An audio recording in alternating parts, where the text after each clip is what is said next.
churches, mga tao, mga mananampalataya na sinasabi nilang sila ay Bible-based. They believe in the authority of Scripture. Marami na rin sila mga verses na hindi sinusunod, hindi pinapansin ngayon. There are many verses that are ignored and unheeded today. They got lost in history. Either buong nawala sila o part by part na hindi na sila ino-observe ng mga tao. For example, Leviticus 20 verse 9. If you curse your father and mother, you will be put to death. Pag sinabi mong biblical ka, pag mayroong isang anak na sumagot-sagot ng pabalang-balang sa magulang, dapat patayin. Pero wala nang gumagawa niyan ngayon, even among the very so-called conservative churches. Christian churches do not apply this now. 2 Peter 3:16, Paul wrote to you according to the wisdom given him. There are some things in them hard to understand, which the ignorant and unstable twist to their own destruction as they do the other scriptures. Anong sabi ni Pedro? Alam nyo, sumulat sa inyo si Paul ayon sa karunungang ibinigay sa kanya ng Diyos. Kaya lang, hindi naman ibinigay sa lahat yung ganong karunungan. Yun ang parenthetic expression. So sabi niya, sa mga sinabi ni Paul, merong ubod ng hirap maintindihan. Na ang mga mangmang naman, at mga unstable, binabaluktot, nililiko-liko, ang bunga tuloy, sila mismo ang nasasaktan. At hindi lang kay Paul nila ginagawa yan, ginagawa din nila sa ibang scriptures. Binabaluktot ang basa, nililiko-liko, pinagkakasya nila sa mga maliliit nilang utak, yung napakalaking ideya, they oversimplify a complex idea, nagiging yes or no, right or wrong na lang, yung mga areas na minsan ay gray. So dapat ang tao talaga mapanuri, lalo at kung ipapamuhay mo yung binabasa mo. Interpret through the lens and filter of Jesus. And the lens and filter of Jesus is nothing but love. Ang tanong na maganda ng marami, ano po ang gagawin ko sa mga teachings sa Old Testament bago si Jesus isinilang? At mga nasulat sa New Testament matapos siya ay bumalik sa langit, anong gagawin ko? Sinabi na nga natin, salain at i-interpret ayon sa salaan pananaw ni Jesus. Matthew 22, 36-39, Teacher, which commandment in the law is the greatest? Magandang tanong kasi ang daming commandments eh. So sabi, which is the greatest? Kung konti lang ang masusunod ko at kakayanin, alin po ang uunahin ko? He said to them, love the Lord your God with all your heart and with all your soul and with all your mind. This is the greatest and first commandment. And the second is like it. You shall love your neighbor as yourself. In one stroke, anong ginawa ni Jesus? Sabi niya, sige, ang dami kasing commandments no? I understand, marami. Heto ang salaan ko. Love. Diyan nyo padaanin ang lahat ng alam nyo. Pag hindi lumampas, pag hindi loving, pag hindi kind, kalimutan nyo na. Kasi ang greatest commandment, the reason why all the commandments were given is love. Kung sa pagsunod, sa pag-implement, sa pagigit mo ng commandments, pagiging unloving ka, un-Jesus na yon. Hindi ito napapansin ng napakaraming Kristiyano na nagbigay si Jesus ng pamantayan kung ano ang pinakamahalaga at sa kanya love yon. Hindi legalism, hindi judgmentalism, hindi separatism, hindi self-righteousness, not even doctrine. Sabi niya, love. Paano ka at gaano kalalaya, kapatid, pag ito ay naunawa mo? At paano mo hahayaang lumaya ang iba pag naunawa mo ito? So you ask, may hawak kang verse, utos, ang tanong mo agad, is it not loving? Pag not loving, di wag na lang. Sayang naman yung pagbibigay ni Lord ng utos. Sayang yung pagbibigay niya ng definition, what is the greatest. Sayang yung kamatayan niya para yon ay bigyan ng kapangyarihan, tapos babalik ka lang naman pala sa mga unloving ways. Bakit pa sinilang si Jesus? Bakit pa siya namatay? At bakit ka tatawaging Kristiyano kung hindi naman si Kristo ang gagawin mong standard at iba? 1 John 4:7-8, Beloved, let us love one another, because love is from God. Everyone who loves is born of God and knows God. Whoever does not love does not know God, for God is love. Hindi sinabing whoever is not baptized by immersion or by sprinkling or by pouring is not of God. Hindi yon. Hindi sinabing whoever does not read this version, this official version of the Bible is not of God. Hindi yon. Hindi sinabing whoever has long hair or short dress or whatever is not of God. No. Hindi sinabing sino man ang kumakain ng ganito, dinugo ang may puto o wala, is not of God. Hindi yon. Ang sabi, whoever does not love is not of God. But if you love, you are of God, no matter what your religious color is. Kaya lang natin to mauunawa at ipapamuhay. 1 Corinthians 13:1-2. Paul, the greatest teacher of the New Testament. If I speak in the tongues of mortals and of angels, but do not have love, I am a noisy gong or a clanging cymbal. And if I have prophetic powers and understand all mysteries and all knowledge, and if I have all faith as to remove all mountains, but do not have love, I am nothing. Sabi ni Paul, kahit gaano kaganda turo ko, kahusay na aking rhetoric, ang dami-dami kong sign gifts, pag hindi ako loving, huwag niyo akong pansinin. I am nothing. Philippians 2:9-11. Then God gave Christ the highest place and honored his name above all others. So at the name of Jesus, everyone will bow down. Those in heaven, on earth, and under the earth. And to the glory of God the Father, everyone will openly agree, Jesus Christ is Lord. Who is Lord, church? Ang hina naman, siya, walang iba. Ano ang commandment niya? Love. Huwag niyo kakalimutan yan. Bakit hindi niyo dapat kalimutan? Kasi maraming lilito sa inyo. Huwag ka kay Jesus Christ makinig. Makinig ka kay ganitong prophet. Makinig ka kay ganitong disciple. Oh, sabi ng verse. Huwag ka sa love makinig. Makinig ka sa discipline. Makinig ka sa doctrine. Makinig ka sa distinctives. Kanino dapat makinig? Jesus Christ. Because His name is above every name. And His only one commandment is love. Mahirap ba yung maintindihan? Leave unloving traditions to history, to the museum, as Jesus very clearly and powerfully did. Huwag magpaalipin sa mga kaugaliang unloving. Huwag mang-alipin ng mga kapatiran with unloving ways. Relax. Enjoy the journey with the Lord. He did all the work. We are here standing by the grace of the Father through Jesus Christ, His Son. Bago ka mag-implement ng anumang verse, you ask, is it loving? Oo nga, may verse, but is it loving? Sabi ng verse, batuhin ito hanggang mamatay, but is it loving? Nakita niyo yung babaeng nahuli sa akto ng pangangalo niya? Gusto ng mga tao batuhin hanggang mamatay? Ipinabato ba ni Jesus? No! Dahil ang pinapairal na niya is the law of love. Charge that sin to me. I pay for it. It is paid for. Nobody should stone this woman to death. Love above the law.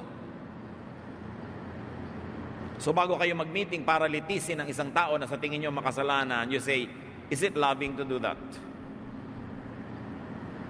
Is it loving to embarrass people? Is it loving to stone even sinners? Kaya ang sabi ni Lord, o sige, ang walang kasalanan, maunang bumato. Wala namang naglakas loob kasi lahat naman makasalanan. So kung lahat may kasalanan, bakit ang lakas ng loob mong usigin yung kasalanan ng iba? Pwedeng iba lang ang hugis, korte ng kasalanan niya sa kasalanan mo, pero meron ka rin. Sa kahuhugot ng kapal para mangusig ng iba. Yun ang mensahe ni Jesus. Meron kang gustong gawin sa kapwa mo Kristiyano nagkakamali, but would you want it for people you love? Pulpituhin natin si ganitong sister kasi makasalanan. Kung naging anak mo yon, gusto ba mangyari sa kanya yon? Would you want it for yourself? Leviticus 19:18, love your neighbor as yourself. So ang tanong, bakit ito po Leviticus? Bakit pwede pa natin gamitin ngayon? Kasi sang-ayon siya kay Jesus. Pasado siya sa salaan ni Jesus kasi loving. If the verse teaches love, ask further, is it beneficial? Loving nga, pero nung araw, pero ngayon ba, beneficial pa yan? Is it liberating? Nakakakulong ba o nakakalaya? Nakakapahinga ba o nakakasakal? Galatians 5:1, it is for freedom that Christ has set us free. Stand firm then, and do not let yourselves be burdened again by a yoke of slavery. Namatay si Jesus para tayo palayain. Sabi, manindigan kayo kung ganon. At huwag niyong payagan na muli kayong maging alipin. Alipin ng ano? Ng religious dogma that makes your life hard. That condemns you. That makes you look and feel guilty all the time. So pinalaya na kayo ni Jesus, huwag na kayong pumayag na kinalagay niyo na kayo ni Jesus, patatali na naman kayo sa mga Pharisees. Patatali na naman kayo sa mga judgmental people. Ilalagay niyo na naman yung sarili niyo sa judgment seat to be judged by others. Huwag na kayong pumayag, sabing ganon. Huwag niyong sayangin ang sakripisyo ni Jesus para kayo palayain. Hindi palayain na gumawa ng mali, Palayain sa mga nanguusig. Palayain sa mga judgmental people. Palayain sa walang katapusang guilt. Because Christ paid for our sins, committed, being committed, and will be committed.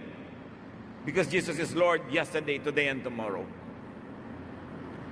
Kung mababasa nyo lang, lahat ng tanong halos sa mga tao sa akin sa Facebook, kawawa ang mga tao kasi oppressed na oppressed na oppressed. Pwede po ba akong kumain ito? Pwede ko bang sabihin ito? Pwede ba akong ganito? Pwede ba akong ganon? Puro bawal kasi ang nakasaksak sa utak. Bakit pa namatay si Jesus kung mabubuhay ka na naman sa sangkaterbang bawal? Hindi naman ibig sabihin na wala nang bawal. Pero suriin mo na kung ano yung bawal kay Jesus, yon. Kung ano yung bawal sa iba na hindi naman bawal kay Jesus, malaya ka na doon. That's why Jesus is Lord.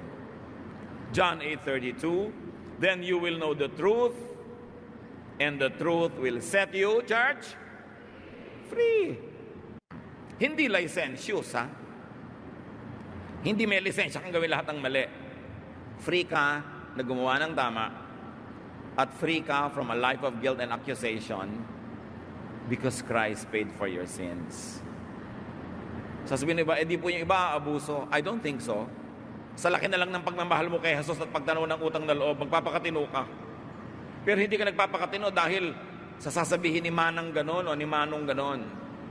Hindi ka nagpapakatino sa tingin ng iba para huwag ka lang mausig dahil takot ka mabisto. No, ginagawa mo yung best mo dahil yun ay ikaliligaya ni Jesus.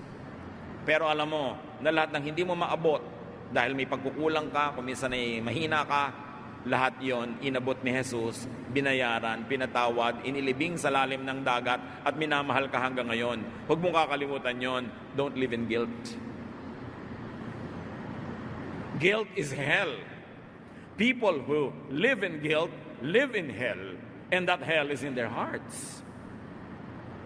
And Jesus sets us free from hell, not only from the fires of hell in the future, but from the hell-like heart of people who are forever being made guilty by the religious establishment.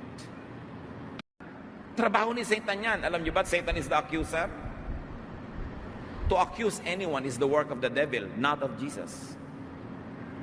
Pag may nagkamali, ganyan ba Kristiyano? Ganun agad. Bakit akala mo pag Kristiyano, perfect?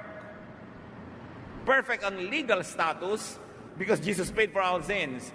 But in actual life, hindi ka naman talaga perfect at huwag nating linlangin ang mga sarili natin. Nobody is perfect. Yung nagpe-perfect andyan, hypocrite lang yon. Walang ganon. The Bible says, no one is righteous, not even one. And the Bible is clear, all have sinned and fall short of the glory of God. Kaya sabi ni Jesus, sino man ang walang kasalanan, bumato na. Kailan tayo huling ng bato ng isang taong iniisip natin makasalanan? Hindi yan gawa, yan ang hindi gawa ng Kristiyano. Kaya pagka meron kang ginawang mali, sabi agad ni Manang, ganyan ba Kristyan? Sagot mo rin, bakit ang ginagawa nyo? Ganyan ba Kristyan? Nanguusig kayo? Pareho lang tayo, Manang, magbatuhan na tayo, simulan na natin. O kung ayaw magkapagbatuhan, huwag kayong mambato. Nabubuhay lang tayo sa awa ni Jesus. Walang pwede magyabang. Awang-awa si Jesus sa mga religious people of His time. Not the leaders, but the followers. Hirap na hirap sila. Ang daming batas. Ang daming dasal. Ang daming bawal. Laging guilty at guilty at guilty. Buong buhay na relihiyon, guilt pa rin hanggang mamatay. Kaya sabi niya sa Matthew 11:28-30, sa mga taong pagod na sa guilt, sa pahirap ng religion, if you are tired from carrying heavy burdens, come to me and I'll give you rest. Take the yoke I give you, meaning not the yoke that the Pharisees give you, put it on your shoulders and learn from me. Not from them, from me. I am gentle and humble, not like them who are proud and harsh and cruel, and you will find rest. This yoke is easy to bear, and the burden is light. Kaya pag kami nagtatanong, paano po magiging tama ang interpretation ng verse? Itatanong mo, is it easy and light? Because Jesus wants it easy and light. Kaya may biglang, gagawin natin very practical. Pastor, hirap na hirap po kami sa buhay. Wala po akong trabaho, lubog kami sa utang. May nag-alok po sa akin ng trabaho, pero may trabaho po pag linggo. Ayaw po ng pastor ng trabaho pag linggo dahil daw Lord's Day yon. Ano pong gagawin ko? Ano yung light na reading? Eh di tanggapin mo yung trabaho, anak. Umattend ka na lang sa Wednesday service. Hindi lang Sunday ang Lord's Day, every day. This is what I mean, interpret it when it is easy and light. I could be legalistic and say, the Lord says respect the Sabbath. Do not work. Just be in the church the whole day. Pero si Lord nga nagpa-work ng Sabbath para lumaya ang tao. At sabi niya, Sabbath was made for man, not man for the Sabbath. It was made for the good of man, so that man would be mandated to rest. But if the man does not choose to rest, that's his choice. So may mga oppressive readings. Namamatay na sa gutom, ayaw mo pagtrabahuhin pag linggo. Nag-church na nung umaga, pero pauli sa gabi, required pa rin. At required din yung midweek. Ang dami-daming requirement. Ang tanong, after 40 years of practice, mas banal ka ba talaga doon sa isang taong nasa labas ng church na hindi na kulang-kulang din naman. Kung lalapit ka sa Diyos, sabihin ni Lord, anong ticket mo para ka pumasok dito sa langit? Kaya dala-dala mo yung ticket ni Lord. Ito po, love. Jesus loves me. Oh, if Jesus loves you, then I love you back. Pero may isa lang kondisyon. Did you also love others? Kasi di ba, love God and love others as yourself? Love ko po ang Diyos, religyoso po ako, pero hindi po ako labing sa iba. Chismosa nga po ako Di ba? Judgmental nga po ako, nang uusig ako lagi. Lagi ako naghahanap ng mali ng iba. Love ko po kayo, Lord, pero yung iba, hindi po masyado. Ay, hindi pwede. Because the ticket is love. Sabi ni Jesus, love God, and then love others as you love yourself. So ang ticket, anong ticket nyo pagharap nyo sa Diyos? Mga commandments, mga doktrina, mga do's and don'ts, o the love of Jesus? Isa na lang ang dapat yung gawin kasi ginawa na ni Lord yung kalahati. He already loved you. You just have to love others. Yun ang New Covenant. Yun ang tunay na New Testament.